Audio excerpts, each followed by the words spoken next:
உண்மையை திரிக்கிறதா ஊடகமா? அது ஒரு நேர்மை வேண்டாமா ஊடகத்துக்கு?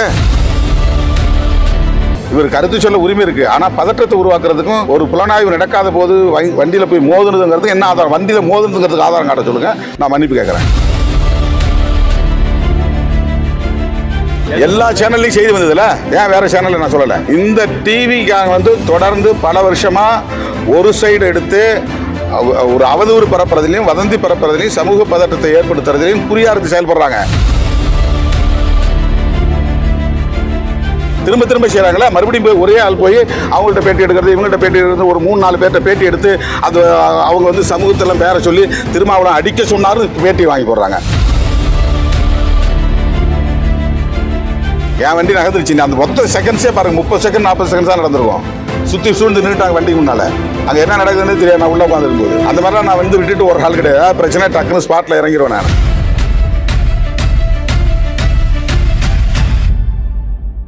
அதெல்லாம் எனக்கு எந்த பாதுகாப்பும் தேவையில்லைங்க, மக்கள் பாதுகாப்பு போகும். கடந்த செப்டம்பர் 27ஆம் தேதி அமைதி கடந்த செப்டம்பர் 27ஆம் தேதி கரூரில் நடந்த பெருந்துயர் நிகழ்வில் பலியான 41 பேர் குடும்பத்தினருக்கும் இன்று விடுதலை சிறுத்தைகள் கட்சியின் சார்பில் தலா 50,000 இழப்பீடு வழங்க உள்ளோம். கரூர் மாநகரத்தில் ஒரு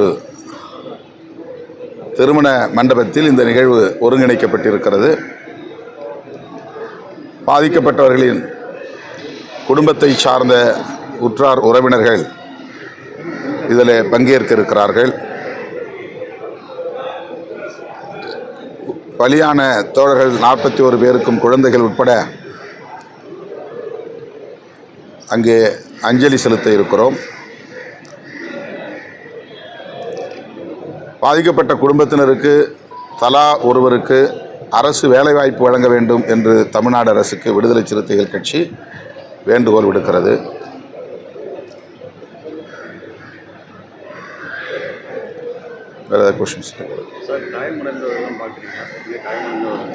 உயிரிழந்தவர்களுக்கு மட்டும்தான் உதவி செய்கிறோம். யார் பவுன்சர்? யார்? நம்ம தொண்டரணி, நம்ம கட்சி தொண்டை வந்திருக்காங்க. அவங்களாம் யாராவது வந்திருப்பாங்க. அந்த மாதிரிலாம் எதுவும் கிடையாது. நம்ம கட்சி தொண்டர்கள். தொண்டரணி எப்பவுமே கருப்பு உடை உண்டு. இங்கே தொண்டரணி வந்திருக்காங்களா? கரூர்ல இருந்து வந்திருக்காங்களா? தீரனா பவுன்சர் கிடையாது. அவங்க நம்ம கட்சி தோழர்கள், கட்சி தொண்டரணி பொறுத்தவரை. இந்த எஸ்ஐடி விசாரணை வேணாம், சிபிஐ விசாரணை வேணும், தாவை கேஸ் போட்டுக்கலாம். எனக்கு உச்சநீதிமன்றம் சில கருத்துக்களை வந்து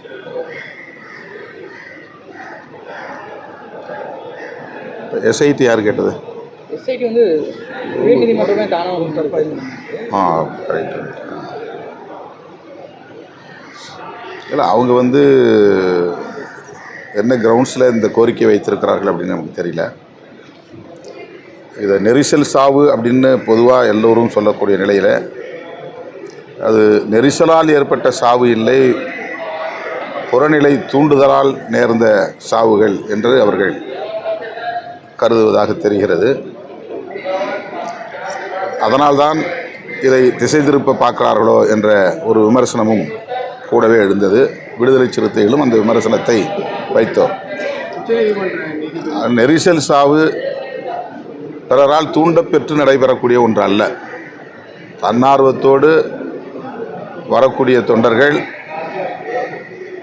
ஒரு குறிப்பிட்ட எண்ணிக்கைக்கு மேல் அதிகரிக்கிற போது பல்வேறு சம்பவங்களில் நிகழ்ந்திருக்கின்றன.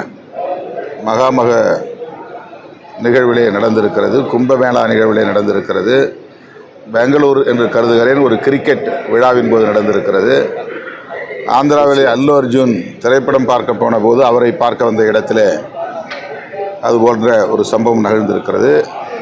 இதுபோல கூடுதலான மக்கள் ஒரு இடத்திலே திரளுகிற போது அந்த எண்ணிக்கை அதிகரிக்கிற போது அவர்களுக்குள்ளாக ஏற்படுகிற நெரிசலில் ஏற்படுகிற ஒரு துயரம் இது. அதிலே அவர்கள் வேறு என்ன கோணத்தில் இந்த கோரிக்கையை வைக்கிறார்கள், சிபிஐ விசாரணையை எதற்காக கோருகிறார்கள் என்று இன்னும் என்னால் புரிந்து கொள்ள முடியவில்லை.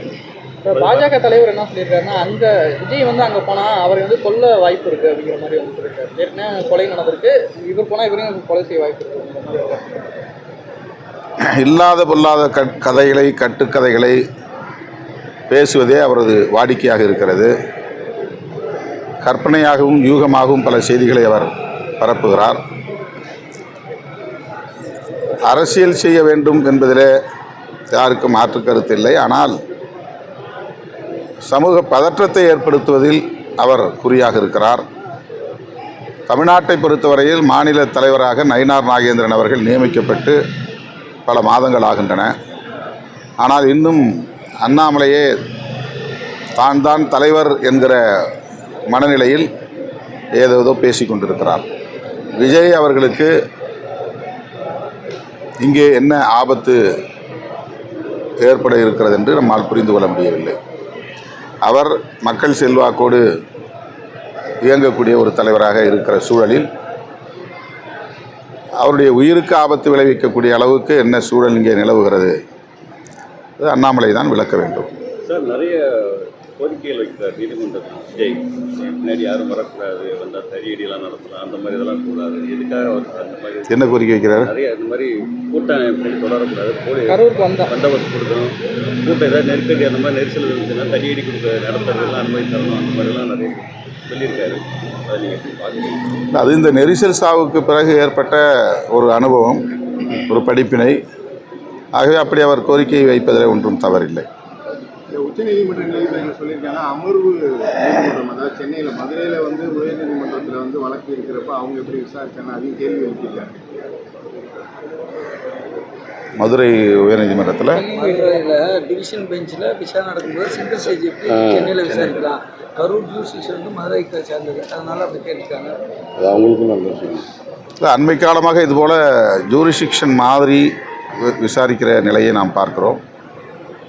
நீதித்துறையில் இதுபோன்ற நடவடிக்கைகள் எந்த பின்னணியில் நடக்கின்றன, சட்டப்பூர்வமாகத்தான் இவை நிகழ்கின்றனவா என்று தெரியவில்லை. இந்த கேள்விக்கு உரிய நீதிபதிகள் தான் விளக்கம் தர வேண்டும். அவர்கள் எந்த அதிகாரத்தின் அடிப்படையில், எந்த சட்ட பின்னணியில் அதை செய்தார்கள் என்பதை அவர்கள் தான் விளக்க வேண்டும். அதிமுக தாவேகா கூட்டணி ஏற்படுறது ஒரு பேச்சு போயிட்டு இருக்கு சார். அப்படி அந்த கூட்டணி ஏற்பட்டால் திமுக கூட்டணி கட்சிகளோட வெற்றி வாய்ப்பு வருகின்ற தேர்தல் எப்படி இருக்கும்? இல்லை, இது வந்து ஒரு யூகமான கேள்வி. அதிமுக தரப்பிலே பரப்புகிற ஒரு வதந்தி. அவர்கள் ஏற்கனவே பாஜகவோடு கூட்டணியில் இருக்கிற போது தமிழக வெற்றி கழகம் அந்த அணிக்கு எப்படி வரும் என்ற கேள்வி எழுகிறது. ஏனென்றால் பாஜக எங்களுடைய கொள்கை எதிரி என்று விஜய் அவர்கள் ஏற்கனவே அறிவித்திருக்கிறார்.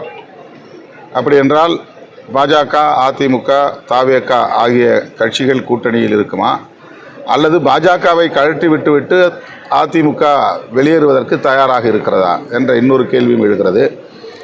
எனவே அதிமுக தலைமை ஒரு கூட்டணிக்கு கூட நம்பத்தகுந்த அந்த நம்பிக்கையுடைய அல்லது நம்பகத்தன்மையுடைய ஒரு கட்சியா என்ற கேள்வி இயல்பாக எழுகிறது.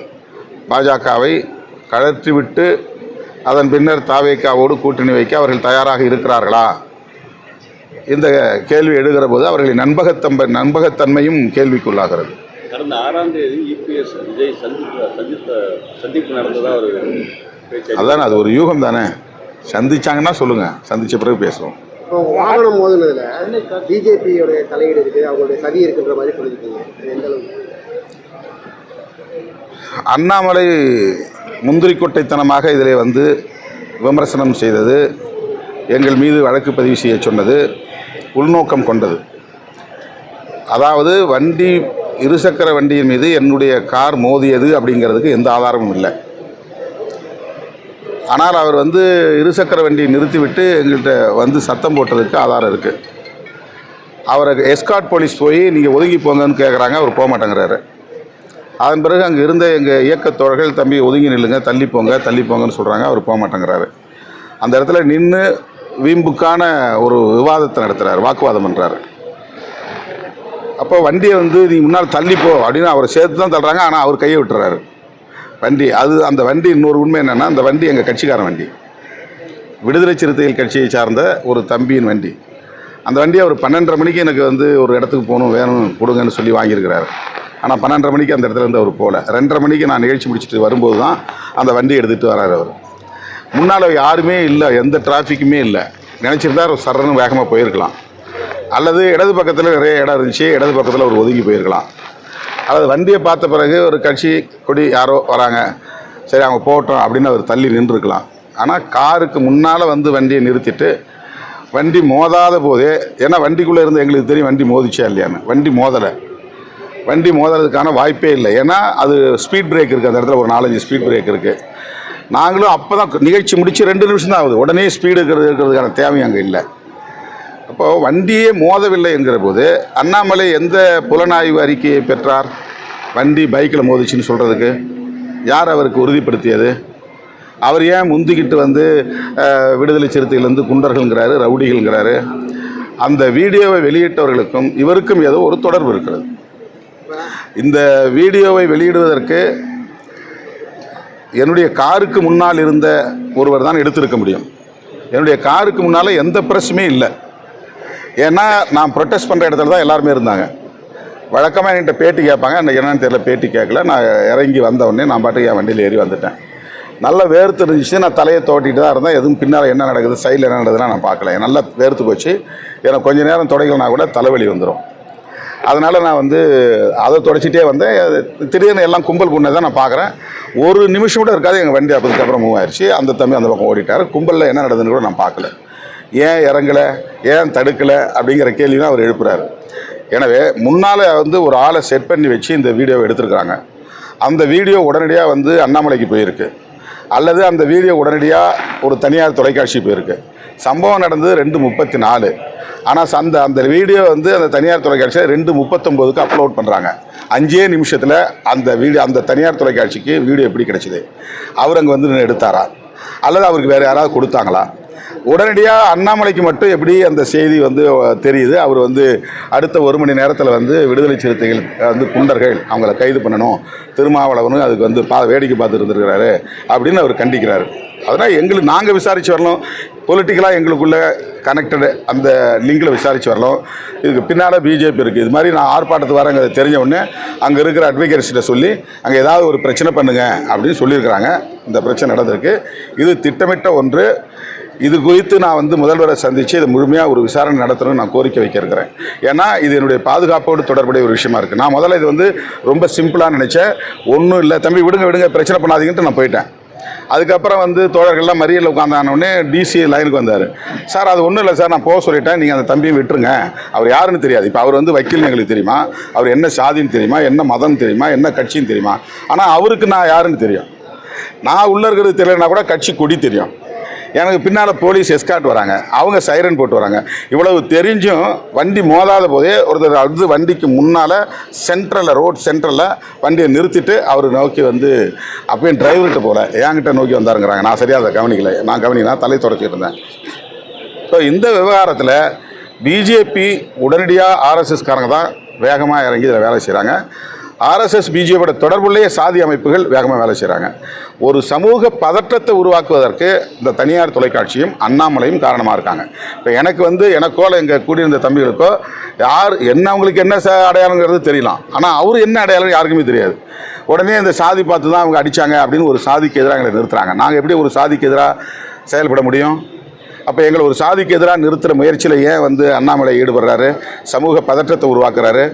அவர் முதல்ல தமிழ்நாடு தலைவர் பதவியிலிருந்து வெளியே போயிட்டது அவருக்கு தெரியுமா தெரியாதா? அந்த பிரச்சனையை அவர் நயினார் நாகேந்திரன் அவர்கள் வந்து அட்ரஸ் பண்ணட்டும். இவர் கருத்து சொல்ல உரிமை இருக்குது. ஆனால் பதற்றத்தை உருவாக்குறதுக்கும் ஒரு புலனாய்வு நடக்காத போது வண்டியில் போய் மோதுனதுங்கிறதுக்கு என்ன ஆதாரம்? வண்டியில் மோதுனதுங்கிறதுக்கு ஆதாரம் காட்ட சொல்லுங்கள், நான் மன்னிப்பு கேட்குறேன். சார் எல்லா சேனலுமே உடனே லைவ் பண்ணுறாங்க. எல்லா சேனலும் பண்ணலை, சொல்கிறதே கேளுங்க. ஏன் எல்லா சேனல் மேலே நாங்கள் புகார் கொடுக்கல? எல்லா சேனல்லையும் தானே செய்தி வந்தது. எல்லா சேனல்லையும் செய்தி வந்ததில்ல, ஏன் வேறு சேனலில் நான் சொல்லலை? இந்த டிவிக்காக வந்து தொடர்ந்து பல வருஷமாக ஒரு சைடு எடுத்து ஒரு அவதூறு பரப்புறதுலையும் வதந்தி பரப்புறதுலையும் சமூக பதற்றத்தை ஏற்படுத்துறதுலையும் குறியார்த்து செயல்படுறாங்க. நாங்கள் இல்லைன்னு மறுத்தது பிறகும் திரும்ப வந்து மாட்டிக்கொண்ட வீசிக்கான செய்தியை போடுறாங்க. பைக்கு மோதியது, பைக்கின் மீது திருமாவளவன் கார் மோதியதுன்றாங்க. கார் மோதியதுங்கிறது என்ன செய்தி? அது மோதியதாக தெரிகிறதுன்னு வேணா சொல்லியிருக்கலாம்ல, அப்படி சொல்லப்படுகிறது சொல்லலாம்ல, அல்லது அந்த பையன் சொல்கிறான்னாவது சொல்லணும்ல. இவங்க எப்படி ஒரு முடிந்த முடிவுக்கு வராங்க, உறுதியான முடிவுக்கு? இவ்வளவு நடந்த பிறகும் நேற்று நீங்க பேசுறப்ப அவர் வாங்கின அடி பத்தாது, அடி பத்தாதான் சொல்லலை, உசி பேசுற மாதிரி இல்லை. அதெல்லாம் தப்புங்க, அப்படிலாம் சொல்ல கிடையாது. அடி பத்தான்னு சொல்ல, இவங்க 4 தட்டு தட்டினாங்க, அவ்வளோதான். அது நான் வீடியோவில் தான் பார்த்து தெரிஞ்சுக்கிட்டேன், வண்டியில் உட்காந்து நான் பார்க்கல. என் வண்டி நகர்ந்துருச்சு, அந்த மொத்த செகண்ட்ஸே பாருங்க, 30 செகண்ட் 40 செகண்ட்ஸ் தான் நடந்திருக்கும். சுற்றி சூழ்ந்து நின்றுட்டாங்க வண்டிக்கு முன்னால். அங்கே என்ன நடக்குதுன்னு தெரியாது, நான் உள்ளே உட்காந்துருக்கும்போது. அந்த மாதிரிலாம் நான் விட்டுட்டு ஒரு ஆள் கிடையாது. பிரச்சனை டக்குன்னு ஸ்பாட்டில் இறங்கிடுவேன் நான். பேசுனது வைரலாக உரைச்சி போதும் வேற டைமென்ஷன் சொல்றாங்க. அதாவது என்ன, ஏங்க ஒரு கட்சி தலைவருடைய ஏங்க அடங்கமருங்கிறதுக்கான முழக்கம் வேறுங்க. அது நான் கிட்டத்தட்ட 35 வருஷம் சொல்லிட்டு இருக்கிறேன், அவங்களுக்காக சொல்லலை. ஒடுக்கப்பட்ட மக்கள் அனைவரும் இது மாதிரி ஒடுங்கி கிடக்காதீங்க, கேஸ் போட்டானாக்கா பயப்படாதீங்க, யாராவது உங்களை மிரட்டானா பயப்படாதீங்கன்னு சொல்கிறதுங்கிறது அது ஒரு அரசியல் முழக்காது. அது யாரும் ஒரு குறிப்பிட்ட சாதிக்கு எதிரானது இல்லை, ஒரு சமூகத்துக்கு எதிரானது கிடையாது. அது உலகம் முழுக்க பொருந்தும், எந்த சமூகத்துக்காக இருந்தாலும் அது பொருந்தும். அது எதுவாக இருந்தால் நான் என்ன சொன்னேன்னா, அவங்க யாரும் திட்டமிட்டு அடிக்கல, அவன் முறைக்கிறான், திரும்ப முறைக்கிறான். எஸ்கார்ட் போலீஸ் சொல்கிறாங்கல்ல, தம்பி ஒதுங்குன்னு, ஒதுங்கி இருக்கலாம்ல. அதுக்கு அடுத்து இருக்கிற தம்பிங்களாம் ஒதுங்க சொல்கிறாங்களா, ஒதுங்கலாம்ல. அப்போ என்ன நோக்கம்?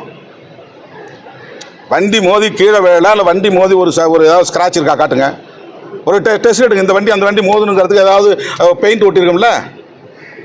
எந்த இன்வெஸ்டிகேஷன் நடக்காத போது வண்டி மோதிதுன்னு ஏன் சொல்லணும்? அப்போ ஒரு சமூக பதற்றத்தை உருவாக்குறதுக்கு முயற்சிக்கிறாங்கல்ல, அந்த டிவி மட்டும்தானே அதை செய்யுது. திரும்ப செய்கிறாங்களே, மறுபடியும் போய் ஒரே ஆள் போய் அவங்கள்ட்ட பேட்டி எடுக்கிறது, இவங்கள்ட்ட பேட்டி எடுக்கிறது, ஒரு 3-4 பேர்கிட்ட பேட்டி எடுத்து அது அவங்க சமூகத்தெல்லாம் பேரை சொல்லி திருமாவளவன் அடிக்க சொன்னாரும் பேட்டி வாங்கி போடுறாங்க. இது உண்மையா? அப்போ இதெல்லாம் நீங்கள் ஒத்துக்கிறீங்களா? இதுதான் அவங்க ஊடகாரமா? இது உண்மையை திரிக்கிறது தான் ஊடகாரமா? அது ஒரு நேர்மை வேண்டாமா ஊடகத்துக்கு?